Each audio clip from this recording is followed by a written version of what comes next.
It was a warm spring afternoon in the small town of Maplewood, Ohio, when the gentle sunlight streamed through the windows. Emma Johnson opened the front door with tired steps after finishing her 12-hour night shift at the hospital.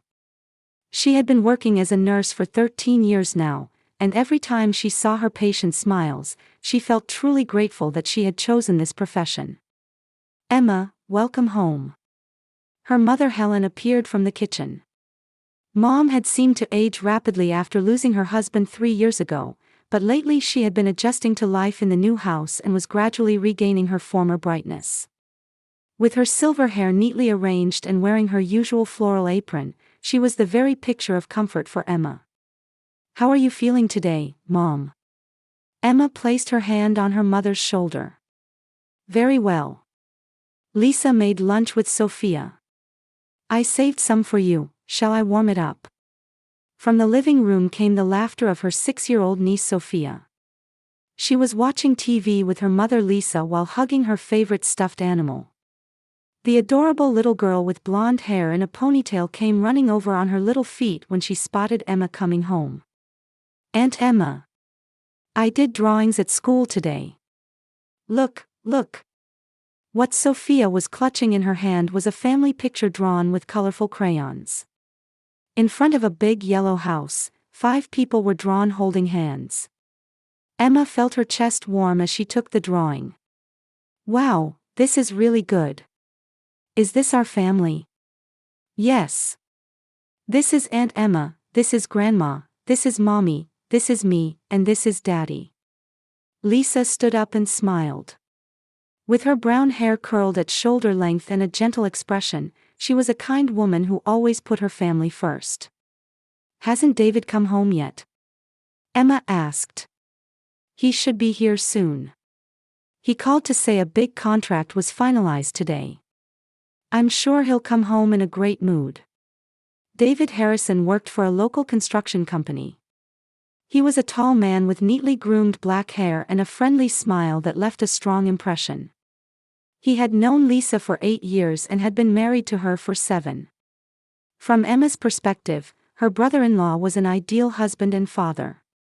Every time she saw how gentle he was with his family, how much he truly loved Sophia, and how he cherished Lisa, Emma felt happy that her sister had married such a good man. This house was one that Emma had purchased last fall. After their father died, they had to sell the old family home, and there was a possibility that the family would be scattered. However, since Emma had a stable income as a nurse, she decided to take out a mortgage and buy a new 4-bedroom house. It was spacious enough for everyone to have their own room, and they could even create a small vegetable garden in the backyard. "Emma, thank you so much," Lisa would say from time to time. "If it weren't for you, I don't know where we'd be living now." For Emma, nothing was more important than having her family together. Their father's death had been a huge blow to the entire family, but being able to live under the same roof and support each other gave her deep satisfaction. The sound of the front door opening echoed, followed by David's voice. "I'm home. Everyone, I have wonderful news." Sophia ran toward her father, and David lifted his daughter high and spun her around. A look of relief crossed Lisa's face, and Helen smiled happily too. "What's the news?" Emma asked. "The big contract with Miller Construction went through. This definitely ensures we'll meet this year's sales target." David beamed as he kissed Lisa's cheek. "Let's go out to dinner tonight. Let's celebrate as a family." That evening, Can you imagine making $10,000 a month just from YouTube, all from home? That's exactly what I did with Reddit Stories. No face, no voice. Check the link in the description if you're curious. the 5 of them enjoyed a wonderful time at a small Italian restaurant in town. As Emma watched her family's smiles, she was once again convinced that her decision had been the right one. The work was challenging, but for her beloved family, no effort was too great. Family was her most precious treasure. About 6 months after life in the new house began, the Johnson-Harrison household had settled into a comfortable rhythm.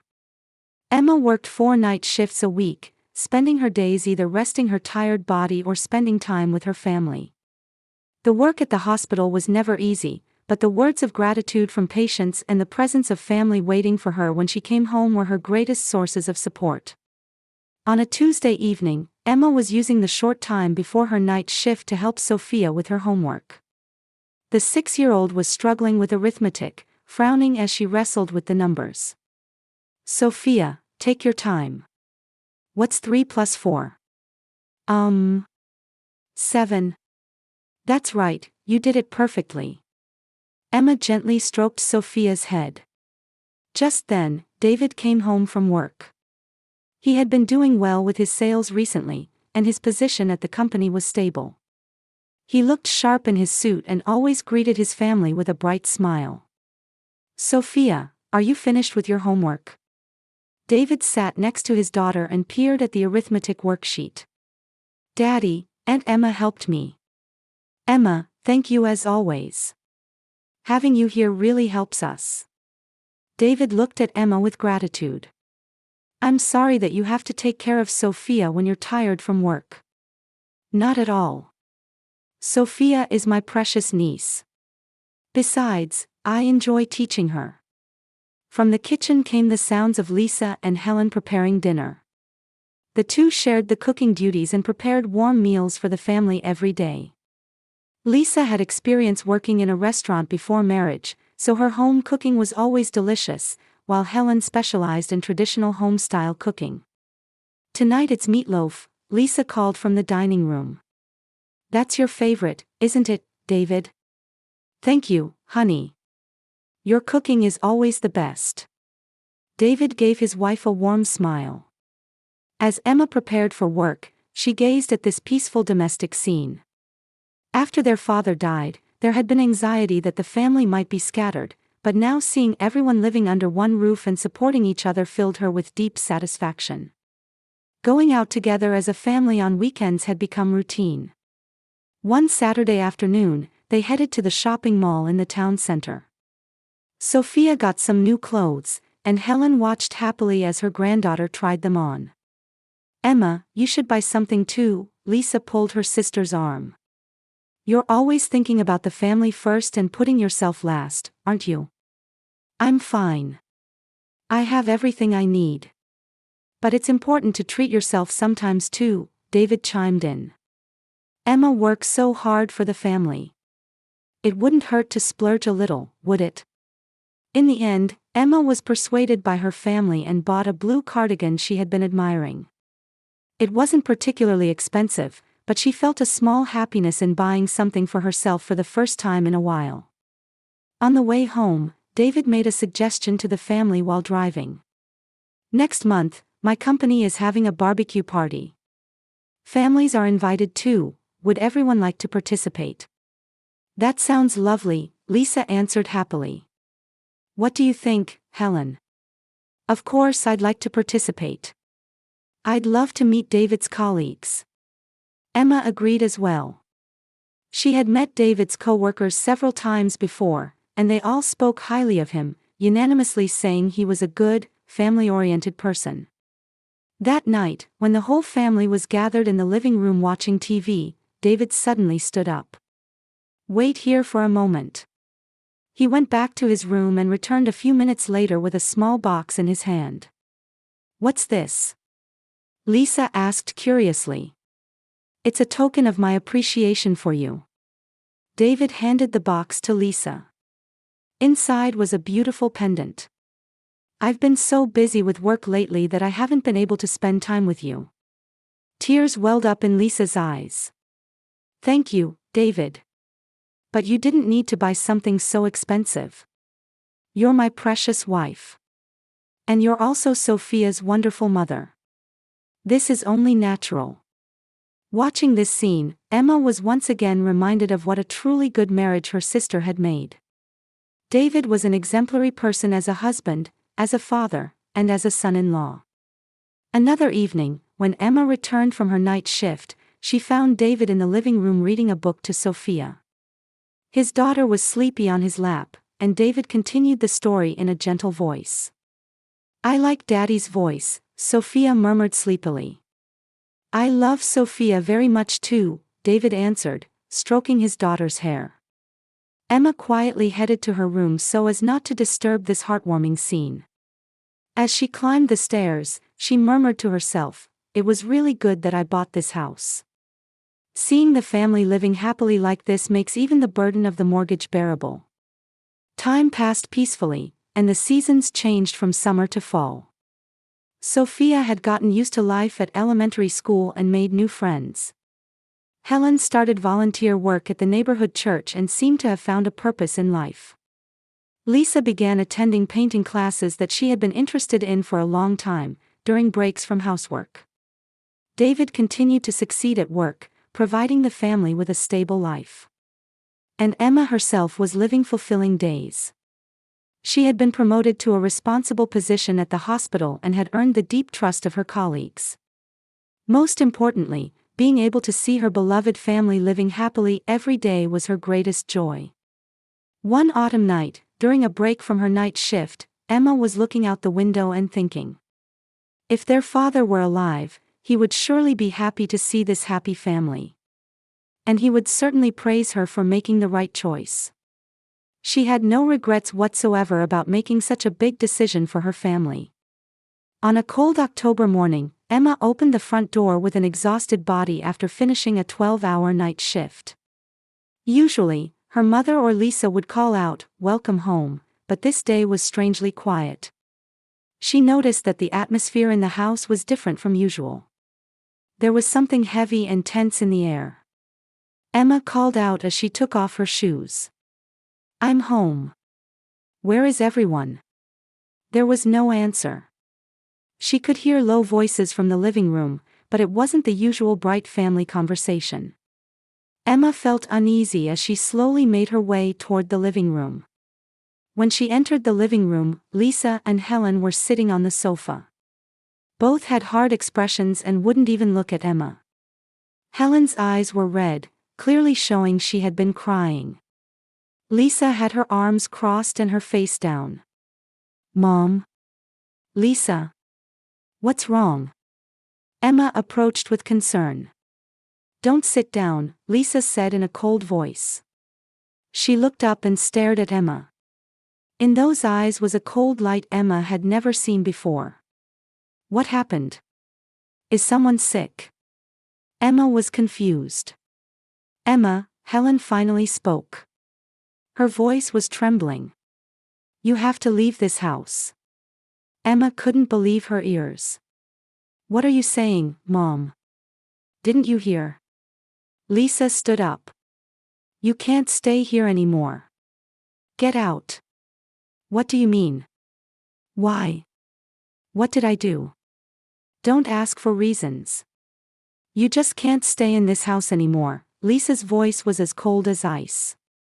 "Lisa, please explain. I'm family, aren't I? I bought this house. I'm the one paying the mortgage." "That doesn't matter," Lisa said without turning around. "Your things are by the front door. Leave now." Emma went to the front door. There, her clothes and personal items had been roughly stuffed into cardboard boxes and placed on the floor along with suitcases. Among them were her father's keepsake watch and nursing school textbooks she had treasured.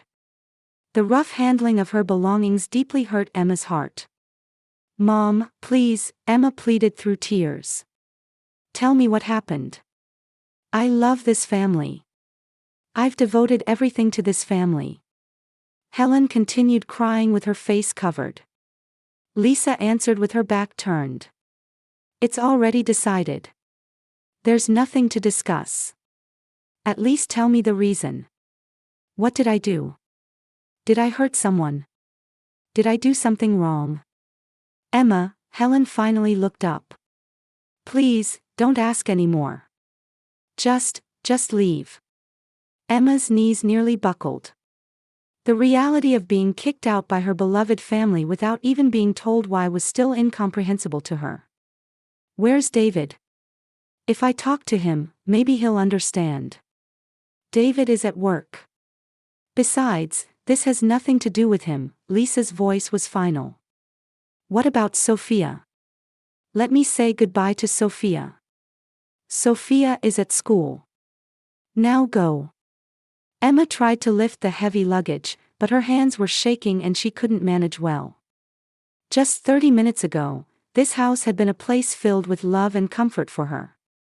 Now it felt like a prison. The sound of the front door closing behind her resonated like the end of a chapter in her life. Emma dragged her heavy suitcase and carried the cardboard boxes as she walked out to the sidewalk. Her head went blank with the thought of not wanting to be seen by neighbors and the fear of not knowing where to go. She sat down on a bench at the bus stop and cried silently. The cold morning wind stung her cheeks, making her realize the harshness of reality. Amid the sounds of passing cars, birds chirping, and continuing daily life, she felt as if she alone had been cut off from the world. Why had this happened? Why had her family, who seemed normal just last night, suddenly rejected her? The more she thought about it, the more elusive the answer became. Emma looked back on her actions, but she couldn't remember doing anything that would hurt her family. What did I do wrong? Emma whispered softly. She took out her cell phone and considered calling work, but she didn't have the confidence to explain the current situation. She also thought about contacting friends, but it was too painful to talk about this humiliating situation. After sitting on the bus stop bench for about 20 minutes, she heard small footsteps. When Emma looked up, she saw Sophia running toward her with her school backpack on. The child's face was wet with tears and she was out of breath. "Aunt Emma." Sophia ran to Emma and hugged her with her small arms. "Sophia, what about school?" "Mommy came to pick me up and said, Aunt Emma isn't here anymore. But the neighbor lady told me you were at the bus stop, so I ran here." Emma hugged Sophia back. The warmth of her 6-year-old niece melted her frozen heart just a little. "Sophia, Auntie won't be able to stay here for a while." "Why?" "You're not a bad person. You're always nice to me, you help me with homework, and you go to the park with me." Emma wiped away her tears as she answered. "It's adult matters. But Auntie will always love Sophia." Sophia looked around, and after confirming no one else was there, she brought her mouth close to Emma's ear. "Auntie, actually." Her small voice was trembling. "Daddy has been looking at your pictures all the time. When you're working night shifts, there were weird sounds from Daddy's room, and when I went to look, Daddy had your picture and..." Sophia's words were halting, but a chill ran down Emma's spine. Then Mommy got angry at Daddy, and Daddy grabbed Mommy's arm hard. Mommy was crying. In Emma's mind, puzzle pieces began fitting together. But she still couldn't see the whole picture. "Sophia, when was this?" "Last night. After you went to work." Emma held Sophia's shoulders with trembling hands. "Do you remember anything else?" "Daddy said, if we don't kick Emma out, I'll do something worse." Mommy and Grandma were crying. From the distance, Lisa's voice could be heard. "Sophia. Where are you?" Sophia stood up in a panic. "Mommy's calling. I have to go." "Sophia," Emma grasped her niece's hand. "Don't tell anyone what you just told me. Especially never tell Daddy. Promise me." "I promise." "But where are you going, Aunt Emma?" "Don't worry. Auntie is strong. But if Daddy does anything scary, ask a teacher or any adult for help right away." Sophia nodded and kissed Emma's cheek before running toward where her mother's voice was coming from. Emma was left alone at the bus stop. Sophia's words echoed repeatedly in her head. Emma ended up staying temporarily at the home of her coworker Sarah. Sarah accepted her without asking for detailed explanations, but Emma herself still couldn't fully understand what had happened. The fragmentary information she had heard from Sophia swirled around in her head, and she couldn't sleep for several nights. The next evening, Emma made up her mind and went to her family home. She wanted to talk with her family and clear up any misunderstandings. However, when she knocked on the front door, no one came out. The living room visible through the window was lit, clearly showing people were there. "Mom, Lisa, it's me. Let me talk to you," Emma called out desperately. After a while, Lisa appeared at the front door. However, she didn't open the door. Through the glass, her sister's face had the same cold expression as yesterday. "I told you there's nothing more to discuss. Lisa, please. Tell me what happened. Go home." Just as Lisa was about to turn away, Emma noticed there was a blue bruise on her left arm.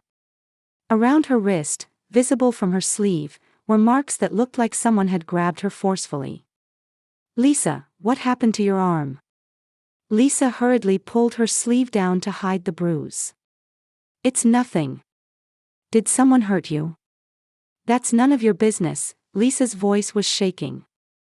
"Was it David?" Lisa's face turned pale. "No. I just fell." "Lisa, I'm a nurse. I can tell that's not from a fall. Just go home. Please." Lisa retreated inside, leaving Emma alone at the front door. However, she could see Helen's shadow through the window. Her mother was standing by the window, looking at Emma. There was deep sadness in those eyes. That night, Emma received a call on her cell phone. Looking at the number, it was from the house's landline. "Hello? Emma? It's me," Helen's small voice could be heard. "Mom. Come to church tomorrow morning for Massachusetts alone." The phone was hung up. The next morning, Emma went to St. Mary's Church, where her mother attended. After Mass ended, Helen approached her alone. Her mother's face was haggard, and she seemed to have aged rapidly in just these few days. "Let's talk in the parking lot," Helen said, looking around. The two moved behind a car, and Helen handed Emma a small envelope with trembling hands. "Read this. But don't show it to anyone." Inside the envelope was a letter from Helen. As Emma read it, she felt the blood drain from her face. "To my beloved Emma. I am truly sorry that we had to kick you out. However, there was no other way to protect us. David has an abnormal obsession with you. Lisa witnessed him secretly taking pictures of you and getting excited looking at them in the middle of the night. When Lisa protested, David became violent with her. That's not all. David controls all of my pension and dominates us financially. Lisa is also a housewife with no income, so she's completely dependent on him. 3 days ago, David told us, if you don't kick Emma out, I'll do something worse. I might even touch Sophia, not just Lisa. We had no other choice. Emma, we don't hate you. Rather, we wanted to keep you away from him before you got into danger. David's expression gets stranger day by day, and we don't know what he might do. Please forgive us. And please stay somewhere safe. From Mother." Emma's hands were trembling. All the pieces fit together, revealing a horrible truth. "Mom, why didn't you tell me sooner? We couldn't believe it at first either. David had always acted like the perfect husband, the perfect father. But after you started living here, his behavior became strange. I didn't notice anything. David was cunning. He never showed his true nature in front of you. But he would lurk in front of your room at night, touch your laundry." Emma felt nauseous. "Let's call the police." "No," Helen shook her head frantically. "David has connections with the police. Besides, there's no evidence. He's outwardly a respectable salesman with a good reputation in the neighborhood. Who would believe our story? But Lisa's injuries are evidence. Lisa is too scared to say anything. When she thinks about Sophia." Just then, Emma's cell phone rang. It was an unknown number. "Hello? Emma? It's me, David." Emma's blood froze. Helen also heard the voice on the phone and turned pale. "I know where you are. And I know who you're talking to." Emma looked around. There seemed to be no one else in the church parking lot, but was she being watched from somewhere? You're causing trouble for the family. If you just stay quiet, no one has to get hurt. You're sick. You should get treatment. David's laughter could be heard. Sick. I'm just in love with you. You must understand that deep down. We're destined to be together. I'm your sister-in-law. Having such feelings is abnormal. Abnormal. When you brought light into my life. The days without you were hell. But it's okay now. I've found a way to have you. What are you talking about? Tonight, I'm coming to see you. And I'll resolve everything. The phone was hung up. Helen was trembling with fear. Emma, run. Run far away right now. I can't run away and leave Mom, Lisa, and Sophia behind. But you're in danger. Emma made up her mind. Mom, tonight take Lisa and Sophia to a women's shelter. I'll arrange it. But when David comes home. It's okay. I have a plan. Emma called Margaret, a friend from work who was a social worker who handled many DV cases. When she explained the situation, Margaret immediately sprang into action. I'll have a car from the shelter waiting near the house at 8 tonight. We'll evacuate Lisa, Helen, and Sophia to a safe place. Emma explained the details and the plan to Helen. But Emma, what will you do? I'll go to the police and report everything. And I'll confront David. That's too dangerous. I won't run and hide anymore. If we don't solve this problem from the root, we'll be under his control forever. That evening, Emma visited the police station and filed a detailed complaint. The female detective in charge listened sympathetically and promised to begin an investigation immediately. For Emma's safety, she was also given an emergency alert device for protection. Everything was ready. Emma took a deep breath and headed toward the final battle to protect her beloved family. The plan that night was successful. Through Emma's arrangements, Lisa, Helen, and Sophia were safely evacuated to the women's shelter. When David came home, the house was empty. While he was frantically searching for Emma in a state of confusion, the police arrived and arrested him on charges of stalking and domestic violence. The threatening messages from David that remained on Lisa's smartphone and the audio recording of the threatening phone call that Emma had recorded became decisive evidence. Also, a large number of Emma's photos were found in David's room, revealing the fact of voyeurism. 3 months later, in a small apartment where warm spring sunlight streamed in, the Johnson family women had started a new life. The 2-bedroom apartment where Lisa, Helen, and Sophia lived was smaller compared to their previous large house, but there was true peace there. Emma rented a 1-bedroom apartment near them and saw them every day. On a Saturday afternoon, the 4 of them were making cookies together in Lisa's apartment kitchen. Aunt Emma, this cookie shape is weird, Sophia said with a laugh. It is weird, Emma laughed too. But it should taste good because it's made with love. Lisa was gradually regaining her former brightness. The divorce proceedings were going smoothly, and because there was abundant evidence of DV by David, custody of Sophia became completely hers. She had also started a part-time job at a local cafe, taking her first step toward economic independence. Emma, thank you so much, Lisa held her sister's hand. If it weren't for you, we'd still be living in that fear. Helen also had a peaceful expression. Her pension had been returned to her hands, and in the new apartment, she had formed friendships with neighboring elderly people. When we were in that big house it was luxurious, but now we're much happier, Helen said. The family can truly be together in the real sense. Sophia initially had trouble understanding her father's absence. However, in her childlike way, she sensed that the tension in the house was gone and became brighter and more energetic than before. She also met regularly with the school counselor and received emotional care. Mommy, can I go to the park with Aunt Emma next Sunday? Of course. But shall Grandma come with us too? Yes. Let's all four go together. Emma gazed out the window as she thought. That big house was eventually sold, and the mortgage was paid off completely. The fact that they lost the house was initially painful, but now she was convinced it had been the right choice.